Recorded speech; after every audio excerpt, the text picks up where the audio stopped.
These days, every bill feels like a gut punch: groceries, gas, even that streaming service you forgot about. After years of relentless inflation, paychecks just don't stretch like they used to. But nowhere is the squeeze more painful than in American healthcare. Healthcare isn't just another expense, it's the monster under the bed, ready to wipe out your savings in a heartbeat. Even with insurance, deductibles and copays can feel like a cruel joke. The US spends trillions on healthcare, forcing families to choose between sky-high premiums or risking financial disaster. In America, a medical emergency can mean bankruptcy, a reality unique among developed nations. And as inflation drives up every other cost, healthcare's burden only grows, making it the true threat to our financial well-being. Inflation has been the villain in everyone's story, making your money buy less and less. Prices soared from 2022 to 2025, and even as inflation cooled, costs never really came back down. We're all stuck with sticker shock, feeling poorer even if our wages have technically risen. This anxiety shapes every decision: how you vote, whether you start a family or fix your car. And it puts a spotlight on the most outrageous expense: healthcare. When you're already stretched thin, a sudden medical bill or insurance hike isn't just annoying, it's catastrophic. Health insurance premiums have outpaced both inflation and wage growth for decades. While milk prices might fluctuate, healthcare costs only go up. Politicians know voters are furious, and healthcare is the biggest reason why. It's the anchor dragging down family budgets, and the political fight over it is about to explode. The Affordable Care Act, Obamacare, remains the most divisive law in modern American history. Before the ACA, insurers could deny you for pre-existing conditions or cap your coverage for life. The ACA banned those practices, let young adults stay on parents' plans, and required coverage for essentials like preventive and mental health care.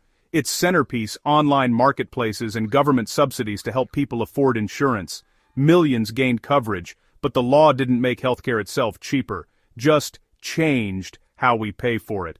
Costs for doctor visits, hospital stays, and prescriptions kept rising, so even affordable plans could feel out of reach. Supporters see the ACA as a lifeline. Critics call it costly government overreach. The truth is messier.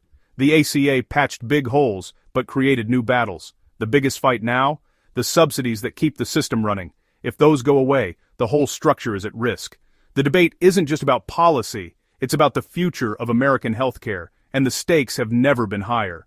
The ACA's subsidies were designed to make insurance affordable, but they had a harsh cutoff: the subsidy cliff.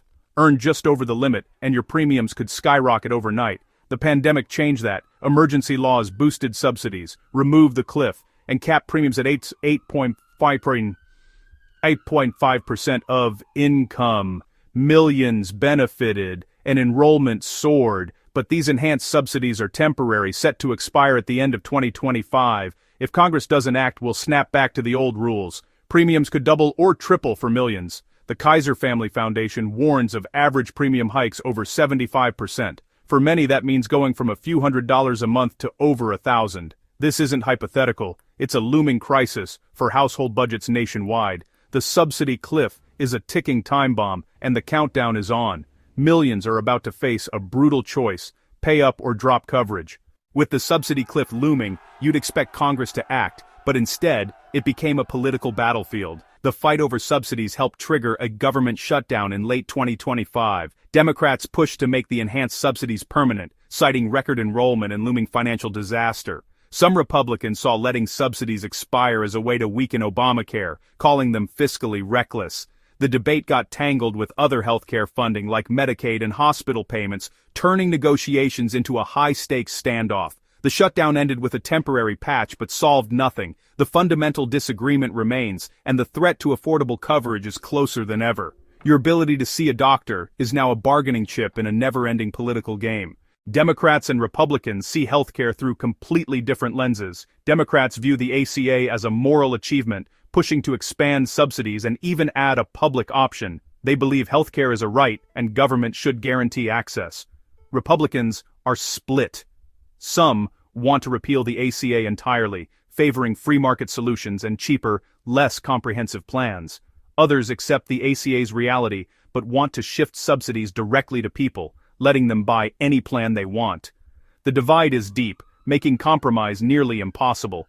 That's why the fight over healthcare never ends. What happens if the enhanced subsidies vanish? The pain is immediate and real. A family of 4 earning $75,000 could see their monthly premium jump from $270 to over $560, a $3,500 annual hit. For older adults, the spike is even worse.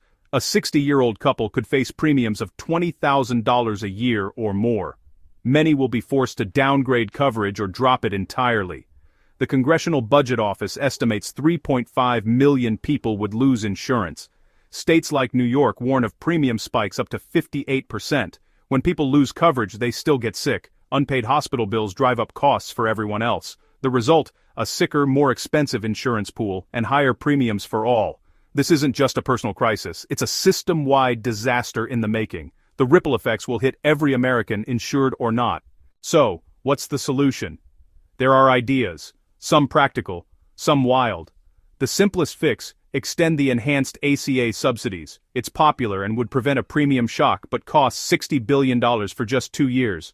Republicans propose more market-based options like short-term plans that are cheaper but cover less.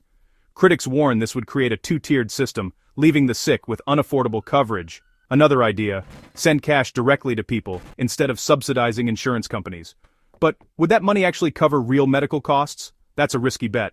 Extending subsidies brings stability, but doesn't solve the root problem: sky-high healthcare prices. Market reforms could lower costs for some, but risk leaving millions exposed. The choices made now will shape whether a medical emergency is a manageable setback or a financial catastrophe.